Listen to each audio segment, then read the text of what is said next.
Всем привет! Сегодня я делаю сценку с Анной, занимая моя заботливая 800-летняя жена.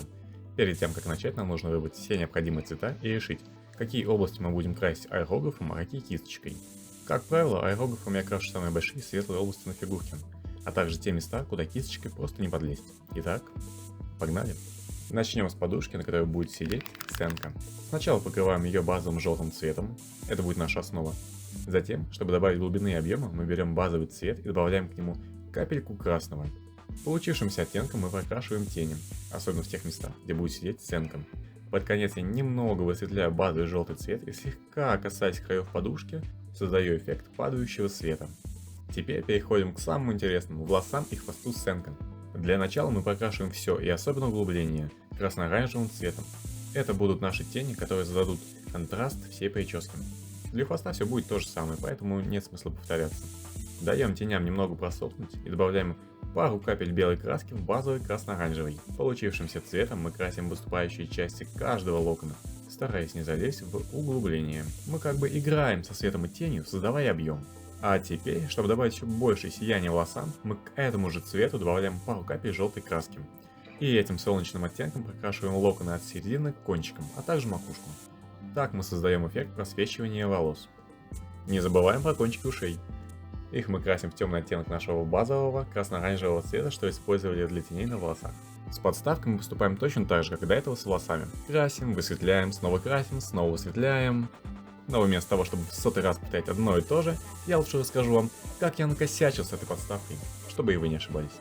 Во-первых, перед нанесением грунтовки фигурки смолу нужно тщательно промыть спиртом, а потом еще и с мылом протереть. Я так и сделал. Нанес грунтовку. Все вроде бы отлично. А потом заметил щель на стыке пола и стены. Ну и той же смолой заделал эту щель, после чего снова нанес грунтовку. И именно на этом стыке, из-за плохой промывки, вся грунтовка отлетела, скомкалась и забилась в щели, чем испортила весь вид. Я пытался это зашкурить, подлезть туда, иголочкой выковыривал, но не все получилось. Давайте вернемся к покраске, и я покажу вам, как я создал эффект падающего света на занавеске. Тут все просто. Как обычно, я высветляю базовый цвет и начинаю красить. Но красить начинаю не как попало, а под определенным углом. Под тем углом, под которым падает мой воображаемый свет. Таким образом, мы имитируем освещение и оживляем картинку. Вообще, при раскрашивании фигур нужно взять за правило прорисовывать все мелочи, особенно свет. Если этого не делать, то фигурка будет выглядеть плоской и неинтересной. А наша задача — создать вокруг фигурки собственную атмосферу. Поэтому я всегда уделяю внимание деталям. Я прокрашиваю тень даже там, где будет стоять фигурка и декорации. Это мелочи, но они делают картинку цельной. Ну что же, теперь приступаем к покраске самой фигурки сценка. И тут может возникнуть вопрос, почему я аэрографом нанес именно белый цвет, а не красный? Ответ прост. Белый цвет самый светлый и самый капризный из всех.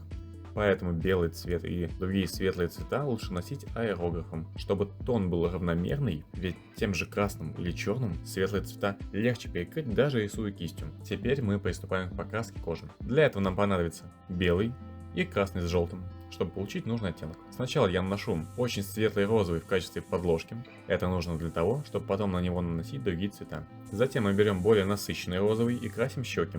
И только после этого мы можем нанести базовый цвет кожи. Благодаря ранее нанесенным цветам у нас уже выделяется и лицо, и румянец. А теперь настала моя самая любимая часть работы. Рисуем лицо. Самая моя любимая часть в фигурках — это глаза. Тут у нас глаза хоть и закрыты, но даже так чувствуется, что у фигурки уже появилась душа. Итак, пришло время склеить нашу сценку. Для этого я использую цианокрилатный клей. Этот клей двухкомпонентный, сам клей и активатор. Когда они соприкасаются, происходит мгновенное схватывание, поэтому лучше заранее примерить все детали и убедиться, что они идеально подходят друг к другу.